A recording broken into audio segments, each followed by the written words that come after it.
Gabba Gabba, hey drunken cock fans, this is Hickory the Drunken Underwhelming from the Drunken Under Quarantine Show, and we're here to announce that you have found and stumbled upon our show.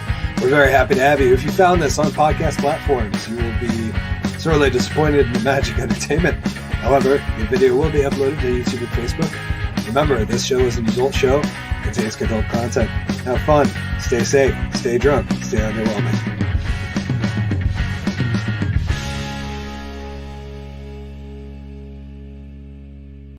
Good evening. Oh, I forgot to solo myself. I forgot to soil myself. At least I didn't fart in the intro this time. What's up, everybody? Ladies and gentlemen, I'm, of course, Hickory the Drunken Underwhelming. We're on episode 50 of the Drunken Under Quarantine Show Season 2, presented to you by the Woolen Comedy Club. We got DJ Dave Heffernan on the couch, as they say, and we got a lot to get into.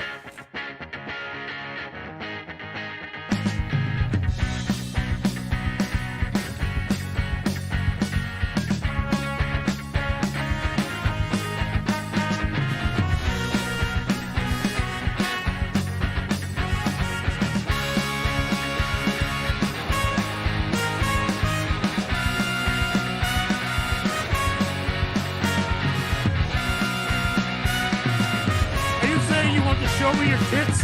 This is a weird show.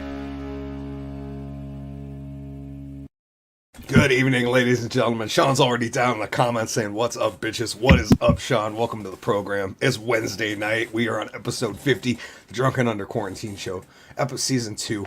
So last of 3 episodes. We got 3 more to go. The season's over. Holy shit. Next week's 420 special. Excited. But tonight we got DJ Dave. We got a lot to talk about tonight. How the drunk is this news. Apparently it's really easy to get in with the Secret Service people. We're going to talk about a judge having to listen to some homely woman has a sugar daddy and a husband. That's why she can't do jury duty. We're going to talk about the terrible troll of Texas. One of the funniest things I've seen. Local news, we're going to talk about a food fight in a Subway.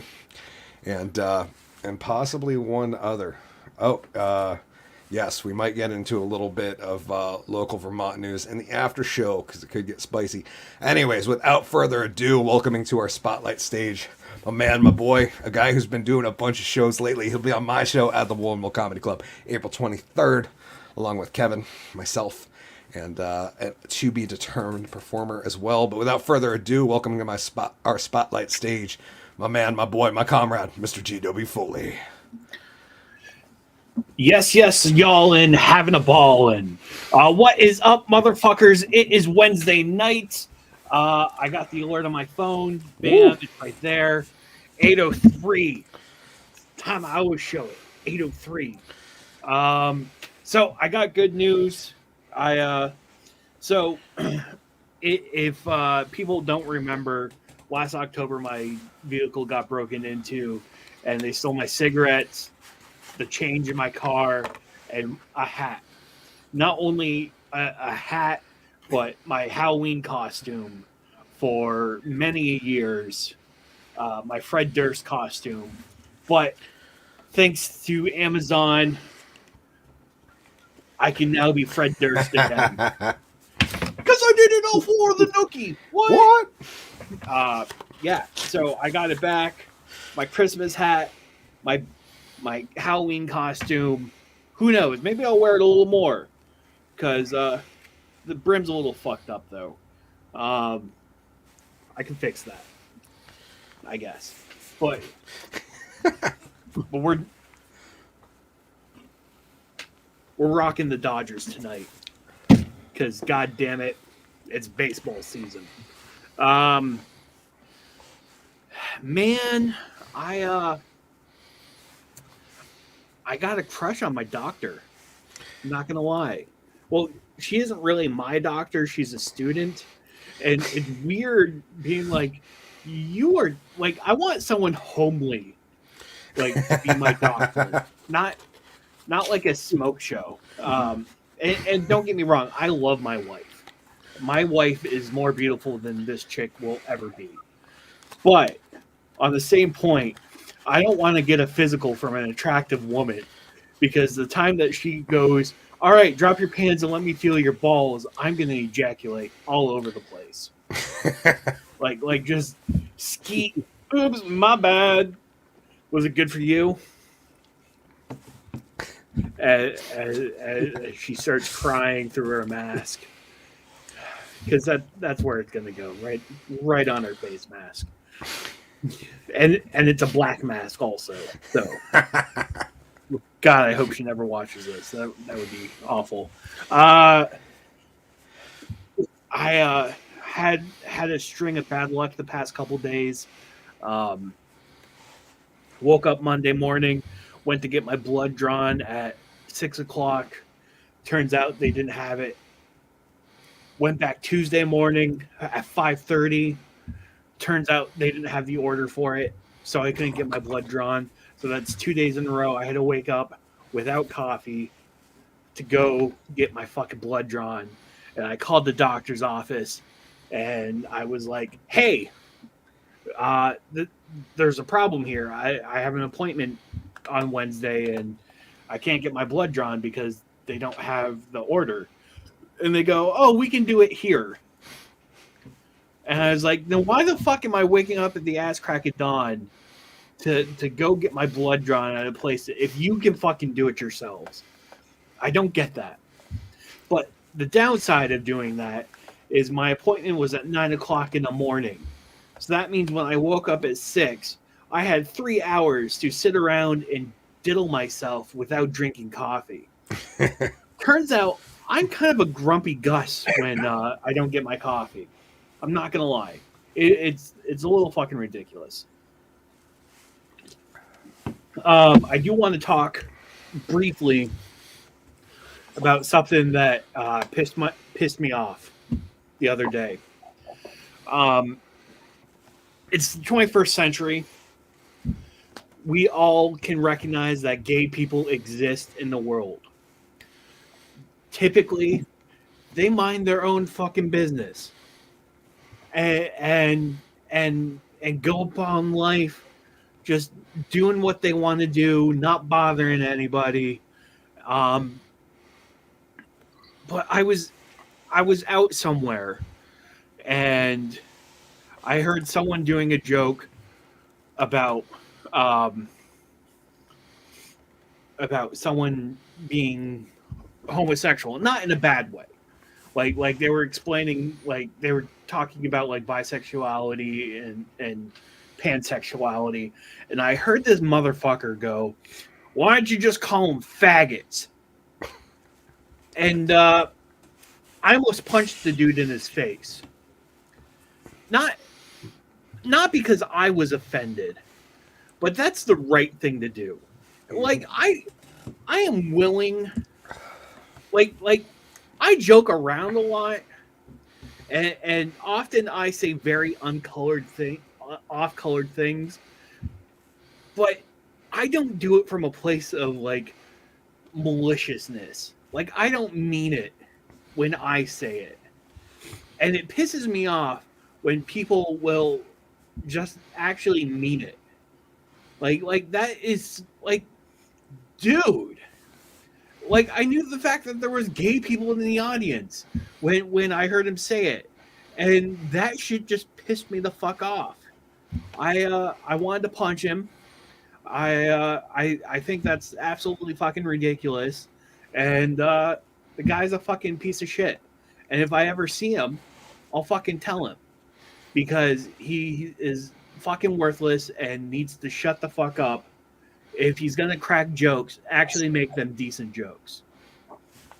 That's all I got. Yep. Well, here's the tagline for us, GW. If you gonna crack jokes, we gonna crack heads. There we go. And by the way, this isn't something that like I'm not like a punch a Nazi guy, or I think violence is the answer, but I'm a pacifist, but I also enjoy swinging a bat from now and then. yeah. It's I like to call it spring training. But anyways, that's my 2 cents. Let's turn it over to Collen and see how his week is. Well, good evening, gentlemen. Great to be here. My week's better now that I'm here with you guys, DJ Dave. It's going to be a fun night. For those of you who don't know what's been happening in New York, The last basically 24, 48 hours. Been really scary, really crazy. This crazy motherfucker showed up yesterday morning at 8:30 and shot up the train and remained at large for the past day. People in New York still took the train, this morning. They still woke up and got back on the N train and took the same train. They interviewed this one woman in the New York Times, and they were like, what's your logic behind being back on the same train at the same time with the gunman still at large? And she's like, what's the chances that same guy hits the same train twice? That's just how New York rolls, So I just can't believe this. This guy, like, my first thought is, who are we looking for, right? We're looking for the guy who's gone and seen the Batman every day for the last 30 days in a row, right? That's target one. Like, how many times have you seen the Batman? How many times you buy tickets on Fandango? Also, check with Spotify. See who's listened to Something in the Way. But more than 900 times this month. Like, this one guy seems to have just listened to this on loop. But he comes in straight Batman style with a gas mask and smoke bombs. Throws smoke bombs. Starts shooting up the train. Stops at 36th Street. Everybody gets out. This fucking guy disappears. The cameras aren't working. Right, at 36th Street. As they don't. They have enough footage because the cameras didn't work. $9 billion fucking police department budget. But, we didn't have the cameras up. We didn't have what cameras up. So, they figure this guy out. They track this guy down. My friend was doing her laundry today in East Village. And she comes out and had a kind of a weird feeling, whatever. And this guy walks out of the deli, black guy. Now, I gotta be honest, my Batman spidey senses was all wrong on this. Shooter was black. I would have gone 2 for 1 that it was another deranged white shooter. But he was actually black, contrary to popular mass shooter belief. So he went to a deli, and one of the deli guys actually called the police. And they came in, they arrested him. She said it was a very peaceful arrest, which you hate to hear, of all the arrests. You hate to hear. Everybody knows that I'm pro police brutality. And I really just love to see those boys go to town with some billy clubs on a deranged piece of shit like that. And unfortunately, it didn't happen today. Much as we all would have liked to see him. But it was a peaceful arrest. And then this guy comes out of the deli, right? And he sees Ella filming. And he's like, I did it. I called the police. I did it. It was me. And the guy's like getting dragged out. He's like, I called the police. And he goes, I'm Arabic. And I called the police. And I'm like sitting there and I'm sitting there thinking, only in New York does an Arab dude come out of the fucking deli and go like, I'm Arab. I got the black guy arrested. Yay. It was the black guy was the terrorist. How do you like them apples? Oh, man. So then my friend's on CNN tonight talking about it because she was like right there and filmed the whole thing. The guy came out. The deli's guys rushed him out of the deli after he was waiting for a bacon, egg, and cheese. And then there was some confusion. He left. They called the police. Police came and arrested him. But then it turns out that the guy who said that he called him, and he was like, I called the police, and he's like, I'm Arab, and I called the police. Turns out he was full of shit. And someone else actually called the police. He was just trying to hijack the moment. It's pretty low. That's pretty low. I think it's interesting, the whole thing with Will Smith. Everybody says, oh no, now comedians have to worry, everywhere they go. Now comedians are going to have to worry now that Will Smith slapped Chris Rock, And these people who say this, I just think, you've never spent any time on the road as a comedian, have you? There's never been a single show I've done on the road that I haven't had to think to myself at one point or another, is tonight the night I get my ass kicked? is tonight the night that maybe I push it a little too far and I hit on the girl whose boyfriend happened to be sitting at the bar all night drinking whiskey like you do, and now my night is just fucking ruined. I've always had to worry about that. I've had to think about that at many shows. I don't think Will Smith has anything to do with it.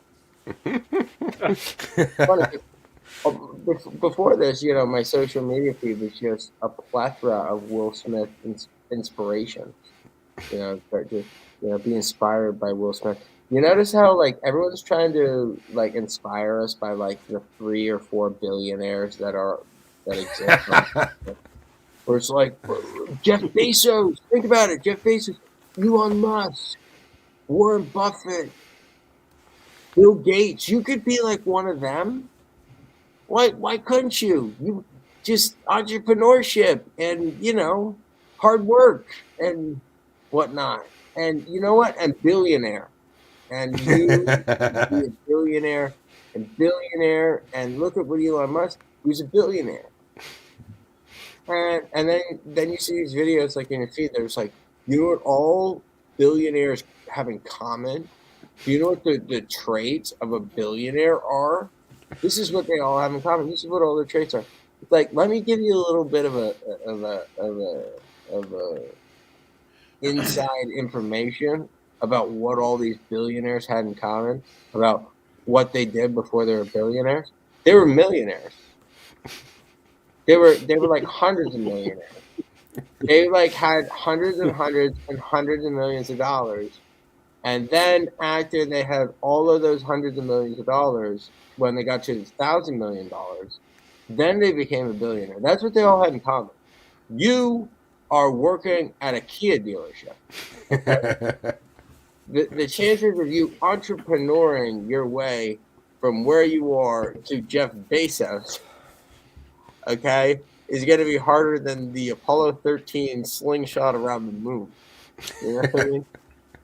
Why don't you just show me a video about what Brad's doing at senior management at Kia? Why don't you show me the guy who has 4 Kia dealerships, right? Maybe then I'd be a millionaire, and maybe that would be somewhat attainable. But to be a billionaire as the aspiration is you own Kia. It's a really big stretch for me, TikTok, to go from car dealer to billionaire, despite what time I wake up and how many hours I meditate or how many miles I run. I just don't see this quite happening.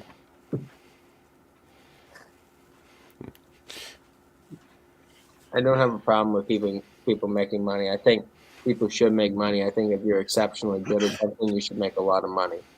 Case in point, Tom Brady. I always thought Tom Brady, everybody else thought Tom Brady was the greatest quarterback in the NFL, yet he was paid remarkably little money, And whenever I say that, I say, Tom Brady was underpaid. Everyone gets completely aghast and offended. What do you mean he was underpaid? Oh, Tom, well, he's married to Gazelle. She's married to Gazelle, and she's worth like $600 million. Like, you wouldn't do that to any other sports player who made a lot of money. You know, no one would be like, Michael Jordan was the greatest fucking basketball player ever, and be like, yeah, he made less money than Dennis Rodman. They'd be like, well, he was married to Tyra Banks. I mean, she was worth a fortune. It's like, you just wouldn't do that with anyone else.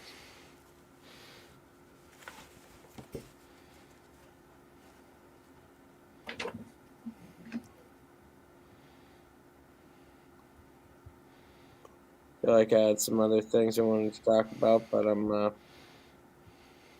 glad New York's safe. Gilbert Gottfried's passed away. Last night I had an audition, and I had to do some stand-up before the audition. And my opening, I decided to come out and go without any introduction or preface or anything. I just walked on stage and went, really just like to start tonight by saying, I don't know if you've heard, but I'm dead.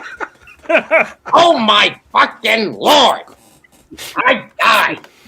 Can you believe this shit? And I had absolutely no idea what to think. But I felt like that was, smartest thing to do at the time.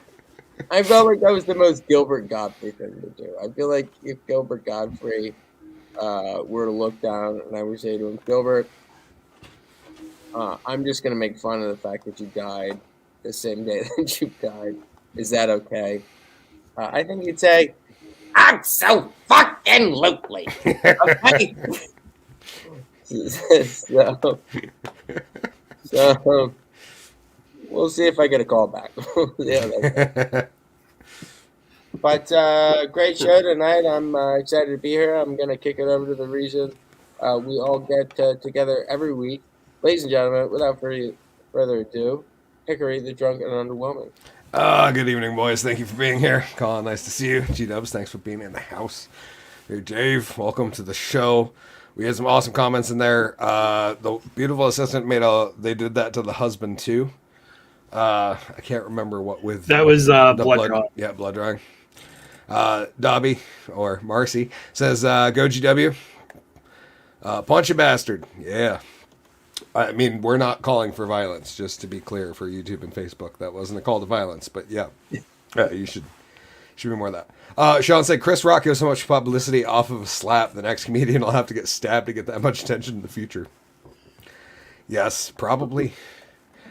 Or we'll have to, the guy that slaps him is going to have to be white, and then it'll get even more play than the black on black comedian violence. Dobby says, what's the chance of hitting the same train? New Yorkers be badass.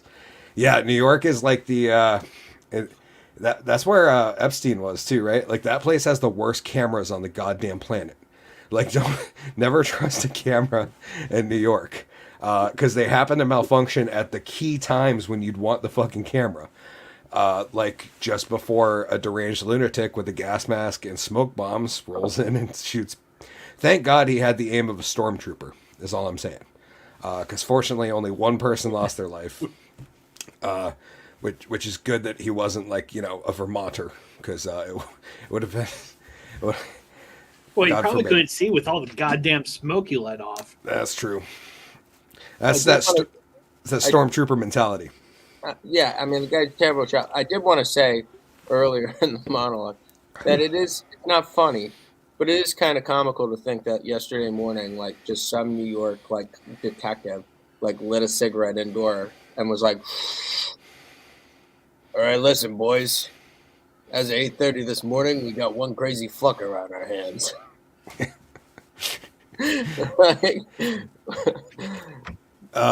Marcy says, this dude Colleen is on point.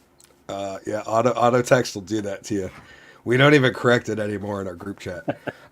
Marcy said, "Is Gilbert Gottfried is great." Yes, hearts and love and prayers with Godfrey and his the poor fucking people that lived near him and had to deal with that all the time.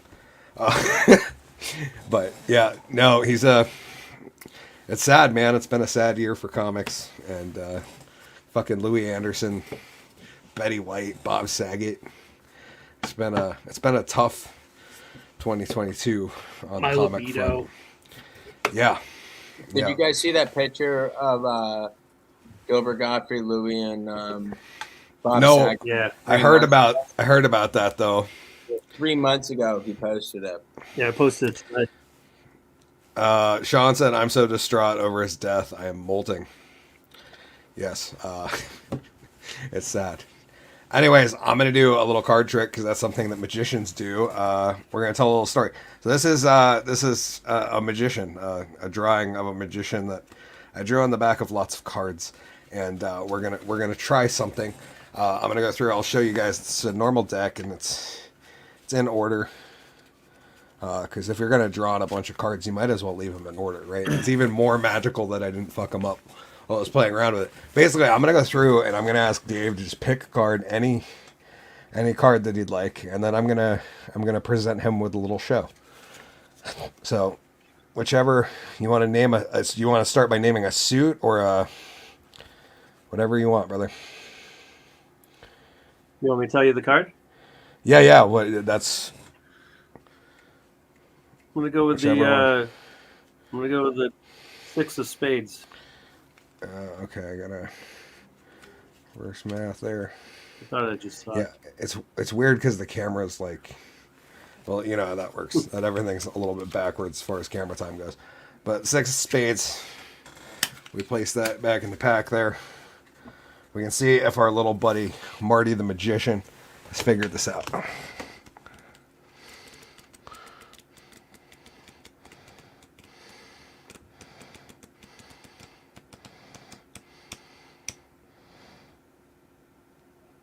Six spades. That's amazing. Okay, so Yeah. if it works once, we'll try it again, and this time, GW, I'll have you pick a card if you wouldn't mind. Let's do a little Queen of Hearts. The Queen of Farts for my main man GW. Also known as Queen of Farts. Where is she? Right there.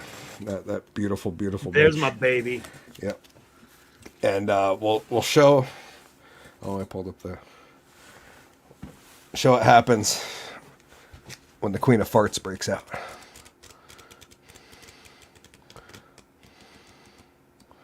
She goes, poof.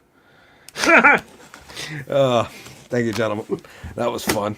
I figured I'd do a quick little one. We keep the show on the roll. Jason said more like Alec Baldwin. I'm not sure what he was referencing. Because that guy has fucking laser accurate aim. Like, even when he's not aiming at people, he still manages to catch them right in the spinal cord. It's incredible. The opposite of Stormtrooper aim. He's got like what do they call that? Bot aim, I guess, when you like in video games, when you use the cheats and it makes it so you can just like swing around and shoot wildly and you hit everything. Aimbot. Yeah, Alec Baldwin has that aimbot aim. Sean said that was an Aladdin reference when Gilbert played the parrot. Oh, okay. Got it now. I got it. It just wasn't funny. Oh, savage. Oh, Savage. oh, Okay. I'm joking, Sean. I'm joking. Anyways, welcoming to our spotlight stage a man I'm glad who's on for the first time. Guys, am I being a little slow in the camera action? I What know about what was Dave it- is. Oh, okay. It felt like a little weird there for a second. Like it was. I think I am probably. Okay. Well, anyways, let's welcome to the spotlight stage and see how that goes. Without further ado, welcome a man who's written a whole bunch, been to a bunch of fun shows, is a big fan of comedy, stand-up, and entertainment, both throughout our little section of Vermont, and has made me feel really, really warm by reading an article or two. Anyways, without further ado, welcoming to our spotlight stage, DJ Dave. Welcome, Well, sir. Dave. Hi, thanks everybody. Yeah, I'm on episode 50. That to me is like a big Ooh. deal. So I'm cool with being on the big 50. This I just got back from Puerto Rico Monday, and so this is the second time in 2 days somebody butchered my last name. I believe Hickory. I think you said Hosenberg, possibly in the beginning. And I think it was better than that. but- Julie and I were in a Puerto Rican church. We went to church in Puerto Rico, and they had us, write our names in, and they said, "Hey, they announced you, and you stood up and said hi, and they, welcomed you." And they said, Julia, they said the space, they said Julia, and they said Julio. They didn't say David. I thought that would have been more cool, but they said Julio and David Husenberg. So they really butchered it. It's on Facebook somewhere. So, not the first this week.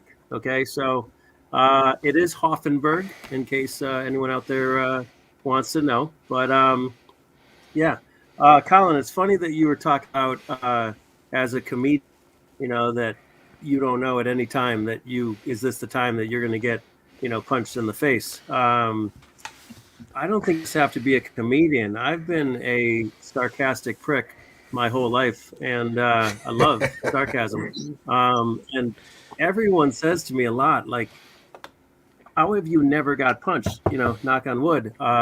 This face has never been. And I've prick on the stage when I've DJ'd, and I get my fair share of, people that say, stupid things, and usually on the mic I say some stupid things back, and I've been fortunate. So You got a likable face. What's that? You got a likable face. But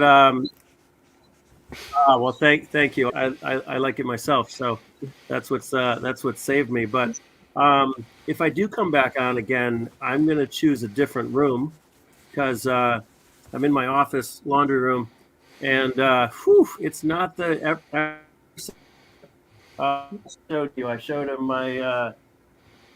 him my Whalers. I showed him my Whalers hoodie. My Gordie Howe. And there's Gordie Howe, and man, that thing reeks. So yeah, it's not the best in my room here. I next time I'm gonna take it out of the living room and take the living room, which smells a lot better than the laundry room. But you take the good with the bad. But I've had an interesting week. I take care of my long distantly, if that's a word. She's 92, and constantly get calls from her caregiver telling me different things. And so the latest was on Friday. So we have caregivers that come from say 12 to 10. Well, on Friday early at 11 o'clock in the morning, and the got there at noon. She thought the caregiver was late. So when the caregiver actually tried to leave, she didn't like that. So what do you do in that situation when you're 92 years old and your caregiver is going to leave and nobody else is there? You call the police. So she called the police in Glastonbury. I don't know. I tried to talk to her about this and ask why on earth. I don't even know what she thought that they were going to do, but she told me this nice young man, and he talked to the caregiver and knew that the caregiver wasn't doing anything bad or whatever, and then everything was fine. And then my mother has a cat named Bingo. It's like her favorite on earth to me, and I think it's me, then the cat, and then my sister. No offense, Joanne, but anyway, the pen, but the cat got out when the cat left. So the same nice young man came back, looked all over the apartment, and found the cat in the spare bedroom. So my local newspaper in Glassbury, Connecticut has a police log and I really want to get next week's paper and see if they have all the calls that my mother made. And caregiver wasn't talking to me, so I had to call the police. And caregiver tried to leave. I had to call the police. Couldn't find my cat. I had to call the police. So I'm not a comedian, and I love you guys for everything that you guys do. And I said if I ever had to get thrown into into a comedy thing, it would just be talking about my mother, because it's some of the craziest things that she does. Like when she was driving, she didn't stop at stop signs because she felt that they were unnecessary.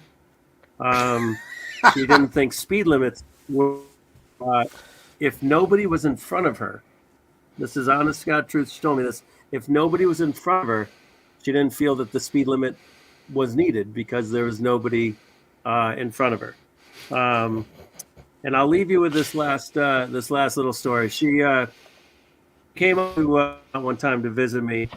I went to Killington, taking a left at the Sitco Station down in Bridgewater, and it was going on an hour past what she would come, and I knew something was wrong. And finally, I got a phone call, and she told me that she went the wrong way through Rutland, and she showed where Chittenden is. And I said, well, could I talk to him? And she said, no, he's fine. He just, I said, well, some people get confused. Chittenden County is Burlington. I just didn't want her to get, screwed. I said, so please put him on the phone. And she wouldn't. And finally she put him on the phone. And the nice young man said, yeah, this is Officer, Jones. And I'm like, oh, she got pulled over. So got pulled over for speeding. Took a left out of Rutland, went to Wallingford and, the highway there in Rutland, and got pulled over for speeding because, like I said, nobody was in front of her, so she didn't feel that she had to do anything. So anyway, those are just a small sample of the fun that I have with my mother. But yeah, no, I told there's so many. It's funny, but anyway. I do love the old broad. She's 92. She's still kicking, and she made this pretty. I think the Collen said, or likable. Whatever it was. But I've been in. I've been in Killington for 20. Thank you. I've had this pretty face in Killington for 26 years. Been DJing in Killington, and they're around the area. So. I've had a fun time, and how I got to meet for me screen Collen, and we've talked about his trophy. We don't have to mention it any more times. But anyway, got to meet him. Got to meet GW. Collen, before you got here, we were talking about how GW and hecklers and all that. That was one of my favorite GW moments. Really stuck it to a couple of people. So anyway, but Hickory, thanks for having me on. I like I said, I'm honored to be on the show, and episode 50 I feel is like a big deal. Why 50? So but anyway, thank you. Well, thank you for being here, Dave. You guys ready for that drawing part? Yeah. Let's do it.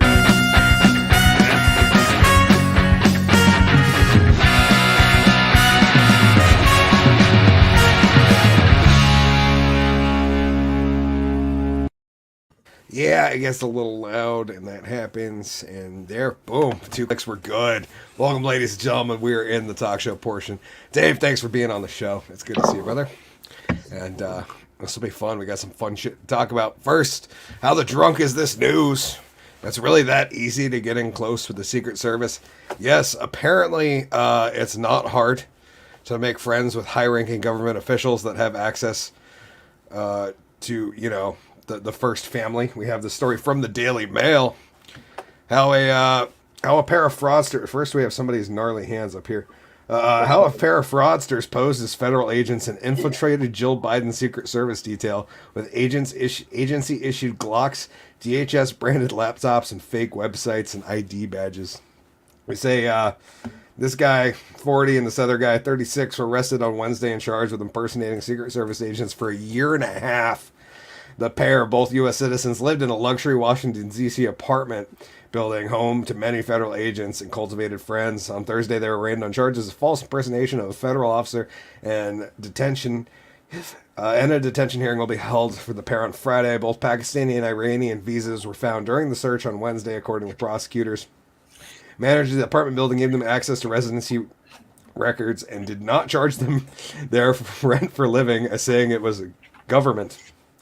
They previously lived in Missouri and was in hundreds of thousands of dollars of debt, repeatedly finding themselves on the run from creditors.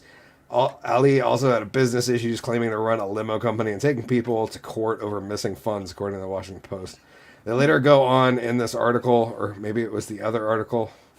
Oh, bummer. That these dudes were living in D.C. Not only did they have a Glock and a Sig Sauer, which were exact department matches to what the Secret Service would carry, one of these dudes had a suppressed full auto M4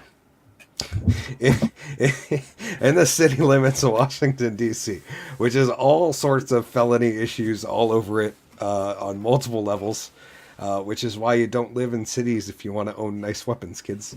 Because don't get me wrong, I would be totally stoked to own that piece of hardware, but it's about $50,000 over my budget. But yeah. So the question was, is it really this easy to get in close with government people? Like they've been doing this for a year and a half, dude. Like they just want friends like everyone else. And I do love the fact that the report had to say, well, they are American citizens. So by the way, that's a detail you wouldn't want to miss now. We got some white privilege. We got to tread lightly. Okay. What I find shocking about that, yeah. What were we talking about? Sorry. Secret Service. Secret Service and how easy it is to infiltrate the inner circle, apparently. Yeah. Well, to me, I had something, I lost it. Okay.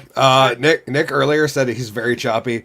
Was it just the audio or just the video, Nick? Because the audio sounds fine. The video is a little choppy on Dave, but that's fine. The audio sounded perfect to me. He also said, "Welcome, DJ Dave. You'll never be the same after this." Lol. And Marcy says, "DJ Dave, great funny stories." Nice. Just like to keep up with comment section. So my whole thing with this is how, like, isn't there like a background check that someone has to go through? Like how did they get like DHS branded shit?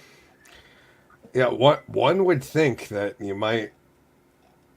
Well, the thing have the oversight. weirdest thing is, where did they get the resources to start a limo company?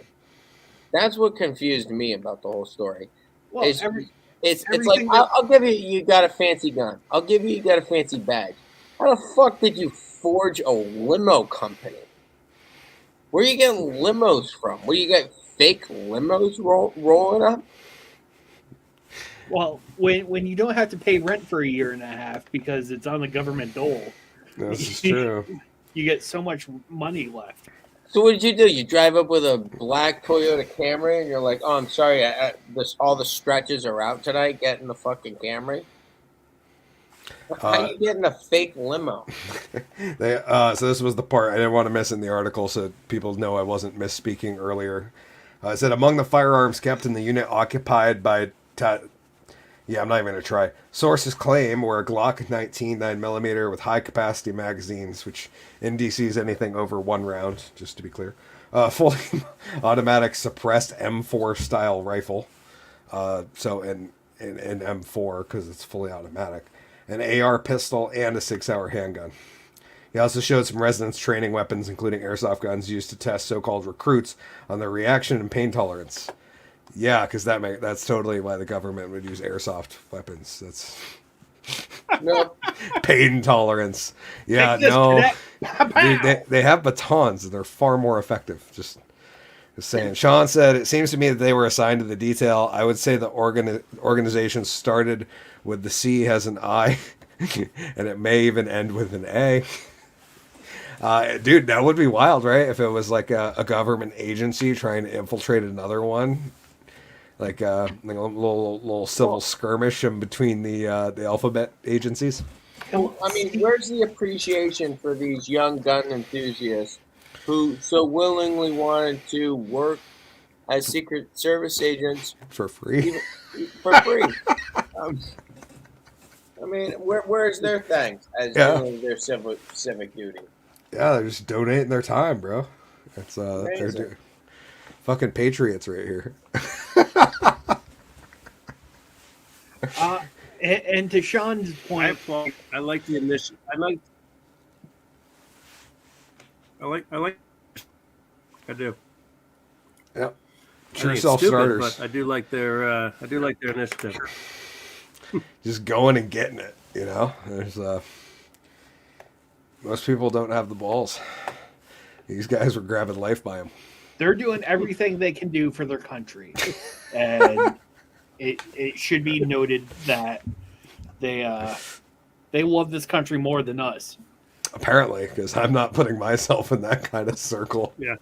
Can you imagine that? Like some shit comes down, he's like, "Come with me, Mr. President." He's like, "Are you the real Secret Service, or who the fuck are you?" Yeah. Who am I supposed to go with right now? Come with me. Yeah, like shit goes down. They're like they're like the two guys that have no idea what to do. Come get in the limousine. They're like calling orders over a radio, and they're like, "What the fuck is he talking about?" We're all in the limousine. We move right to the second topic of. Oh, we got a comment in. Sean said, "G-Dubs, I'm so proud of your wiener. It's much bigger than the last time I seen it." My wiener has grown. Yeah, He's getting big. It is getting bigger every week. We're very proud of GW's potential and growth in his wiener. Speaking of wieners, does it count as the Mile High Club if you do it by yourself? Here we have an amazing article from the New York Post. Elderly Florida man accused of masturbating on flight from Newark to Boston.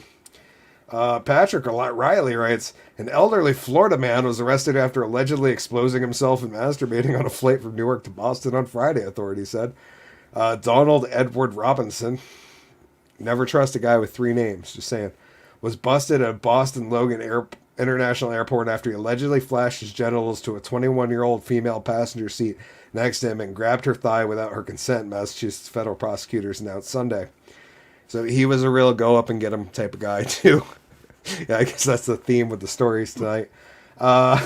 During the flight, the frightened victim got the attention of another passenger, showed her a message on the phone that said, "Hi, this man assaulted me and touched my leg and is touching himself," according to the charging documents. The victim also recorded a 24-second video of Robinson fondling himself. Documents said she later looked over and saw that he had fully exposed himself. As passengers got off the plane, the victim told the flight attendant about the disturbing incident. Security footage allegedly showed Robinson repeatedly looking back at his shoulder at the terminal. As he made his way to the baggage claim for the plane, Robinson was charged with one count of lewd, indecent, and obscene acts, and also put on blast by the New York Post, which is probably worse than that one charge because... And now it's all over the internet. Now all your friends and neighbors know, and even the fine folks that watch the Drunken Under Quarantine show are now, I just read your full name on our show, which is usually reserved for people who do really bad shit, or politicians, which are practically the same thing. But this time it's for some old guy who got a little handsy on the plane. You know, if maybe he has dementia and he thought he was by himself. Okay, this is a good time for GW Saves the World. Oh, okay. Let me call it in. Hold up.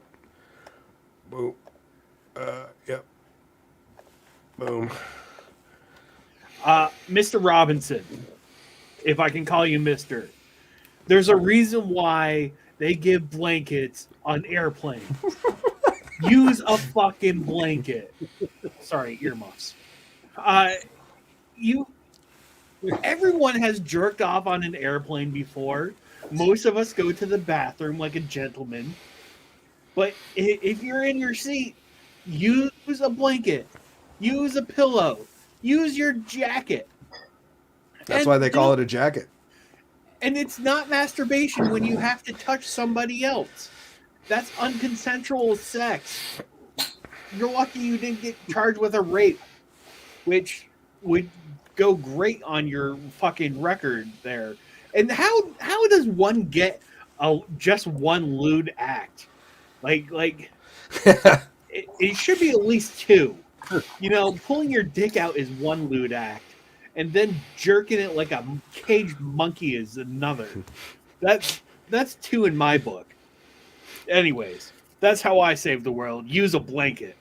That's right. Thank you, G-Dubs. We appreciate that. Thank you, Murphy, for your special appearance on the show. We appreciate the hell out of that wiener. Nick said that's because he keeps playing with it, Sean. That's why it's bigger. Yeah, that's a good one. Nick said he won up Pee-wee Herman at the light. At least the lights were off when he did it. Yep, fair assessment. Yeah, he did one up him.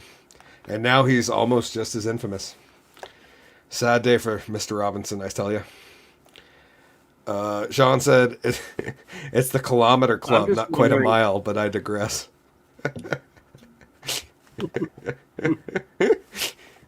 The kilometer high club.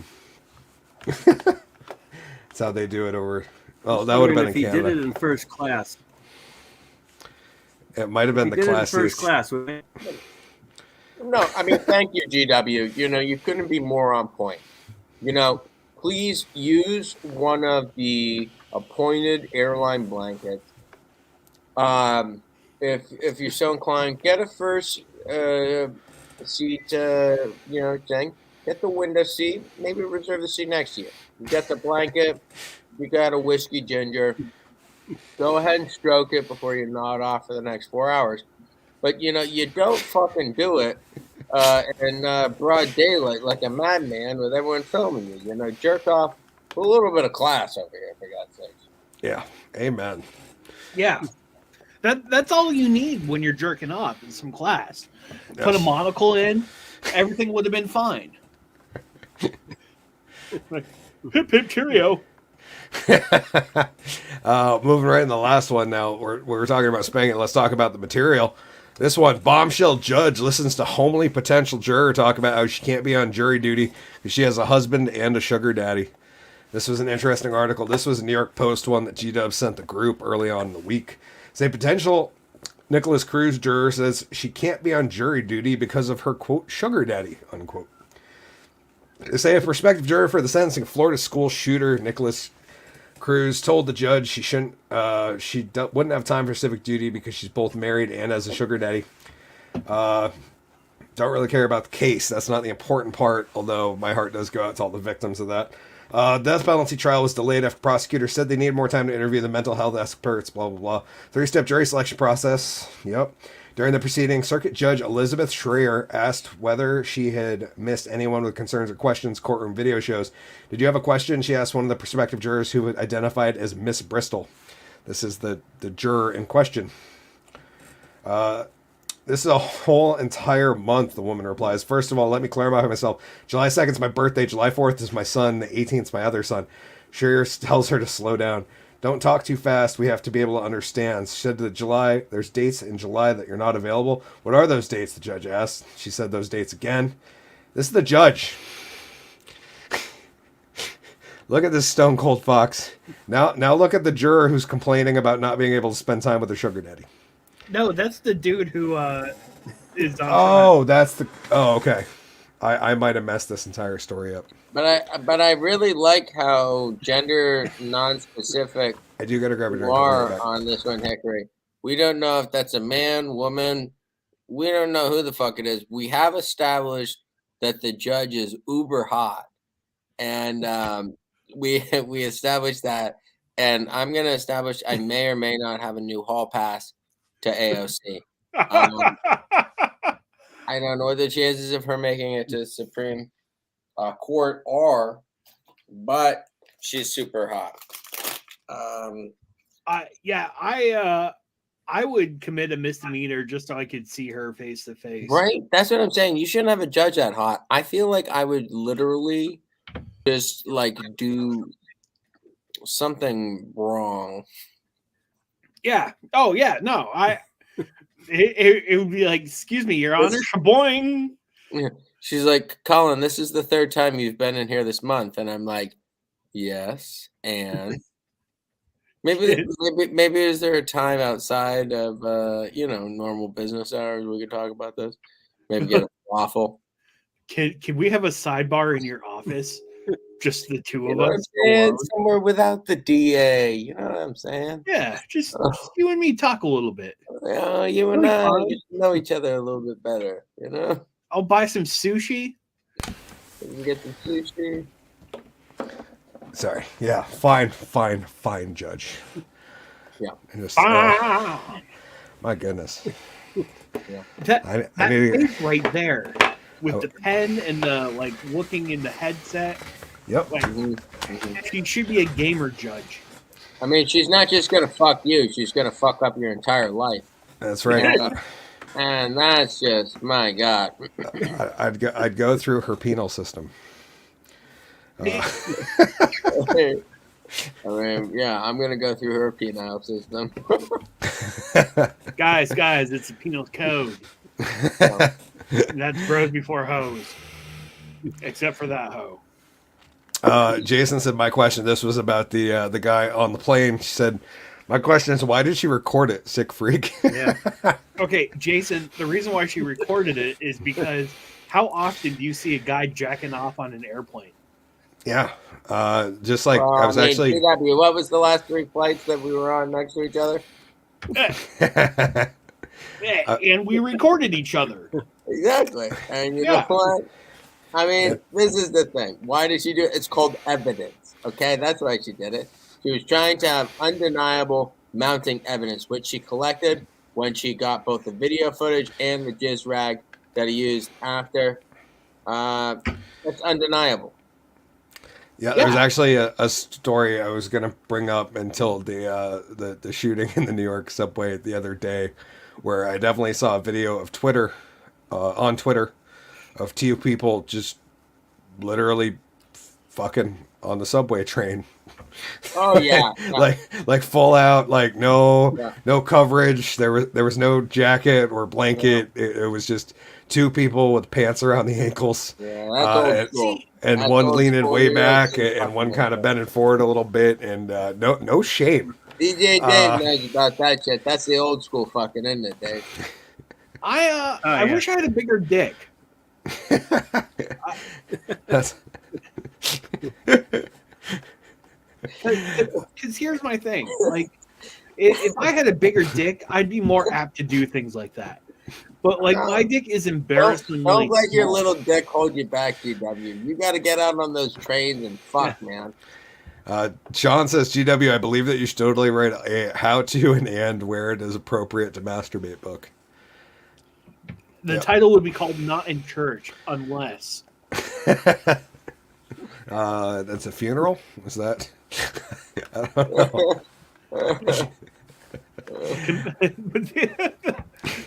Confirmation. Yes. We're adults now. We're celebrating it as an adult. Okay, we have 2 more topics, but I think we're going to take them over to the after show. You guys have anything you want to say or plug before we leave the mainline attack of YouTube and Facebook? We have a show at the Woolen. I just think that. Oh, go ahead, Dave. Sorry, Dave. The floor is yours. Well, I was just going to say that I think that GW should start on the Ethan Allen Express to Burlington is going to be running this summer. So I think you should try Sex on the Train on that first before you venture into New York City. That's a good point. Start local, support local, stroke local. Well, the only problem with that is in Vermont, there aren't too many big bearded gingers around. So kind of easy to book into like a lineup. Where in New York City, I'm sure there's probably at least a dozen of us. So, like, it could be like, was that the guy? I don't know. There's this other redheaded, bearded bitch that looks like he has a small cock that's jerking off. You just imagine the lineup in New York City. It's like GW, Brian Posehn, and 4 other redheaded dudes just standing there looking all uncomfortable. I want to throw Pierre in just because you know that he's the most recognizable in the lineup. Yes. Sean said, trust me, GW, having a large penis is a burden. And that's a burden I'm willing to bear. I say, I will have to trust you on that, Sean. I mean, Mr. Potato Head's packing heat, but yeah. That's my boy. I would say my wand collection should tell you more than enough that I'm overcompensating. Sean said, you have a green screen, GW. You can masturbate anywhere in the world. Speaking of which, the Drunken Under Quarantine show OnlyFans is in the works. Be phenomenal. It won't actually show anything. It'll just be videos of GW in front of a green screen. Same way he is right now, but he's just breathing heavy. You can hear a little bit of background audio of the occasional moan. You can hear Murphy barking. Like, Dad, I want to play too. No, go away. I will be honest. I haven't jerked off since I've gotten him, and I'm starting to get backed up. Like, I'm gonna need some time for like Grandma to take him while I go clean the pipes. Fair enough, my friend. That's pretty much it. This Saturday at the Woolen Mill Comedy Club, we got Women of the Woods. Vicky, correct? Yeah, show's called Taking Names by Women of the Woods, Vicky Tarantino. Nice. 8 o'clock. Tickets available on Eventbrite through the Facebook, and tickets are selling pretty quickly. So get the tickets, and yeah. And then next Wednesday on the Drunken Under Quarantine show will be King Shaw Mecca Blaze celebrating 420 with us. And then the following Saturday, 423, will be Hickory hosts, just late for 420. Show with Kevin McTaggart, GW Foley, myself, and another performer that's to be announced. But I'll be doing a 20 to 30 minute set headline that. I'll be having a lot of fun. Thanks everybody for dropping by. Sean says, that does explain your pasty complexion. Talking about G-dubs getting backed up. See it in the cheeks. Marcy, thank you for dropping by. Jason, thank you for dropping by. Nick, thanks for being here. Beautiful assistant, thank you for commenting earlier.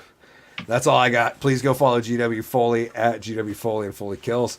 Collen at Woolen Mill Comedy Club and Collen D. DJ Dave, you got any socials you want to shout out before we get out of here? Not really. I mean, I'm barely on the Instagram at DJ Dave and Facebook. Find me. Yeah, so Nice. not really. Jason says, send all hate mail to Reggie Britton. Yeah, just pound that sweet inbox. Sean said, let's get ready to rumble. Absolutely. Thank you guys for joining us on episode 50 of the Drunken Under Quarantine show. If you want, we'll see you guys over on the after show. But until next week, we'll be back for 420, where things will be getting real with Mecha Blaze. We'll be talking about, I don't know. I don't think it's going to be entirely weed themed, but who knows? It might be. It could be the Stoned and Under Quarantine show. I don't know yet. I haven't thought that far ahead. But we... Oh, that one important? Oh, no. Okay, it's the group. Okay, but I saw GW message me, and I was like, oh, I better check it. Anyways, we'll see you guys in the next episode. Until then, please stay drunk, stay underwhelming. Most importantly, stay sane in these trying times. Try not to kill your neighbors. See you guys next time. Drunk Magician out. Cheers. And so I didn't get a chance to take my pants off.